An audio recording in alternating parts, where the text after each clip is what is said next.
Ramai ingat scam ni semua sama. Sebenarnya banyak jenis scam. Jom kita kenali satu persatu jenis-jenis scam. Jom! Scammer akan hantar mesej dan email dengan pautan palsu. Kalau klik dan isi info, scammer terus boleh akses akaun anda. Scammer tawar ikan sewa akaun bank. Macam menarik kan? Tapi sebenarnya scammer akan guna akaun bank tersebut untuk aktiviti jenayah. Scammer pura-pura jual barang di platform online. Duit dah bayar, barang tak sampai, duit pun lesap.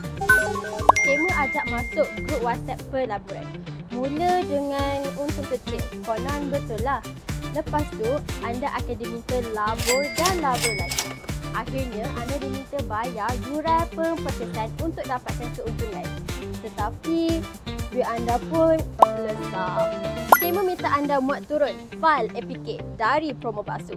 Bila pasang, scammer akan berjaya kawal telefon anda serta akses OTP dan SMS dan juga sapu semua duit dalam akaun anda. Lakukan ini untuk elak menjadi mangsa scam. Yang pertama, jangan klik pautan sebarangan atau imbas kod QR sebarangan. Yang kedua, jangan kongsikan butiran bank, OTP serta kata laluan kepada sesiapa. Yang ketiga, log masuk hanya di laman web atau aplikasi rasmi bank. Yang keempat, semak dahulu dengan pihak berkuasa atau bank jika ada apa-apa yang mencurigakan. Jangan panik, jangan layan dan jangan kena scam.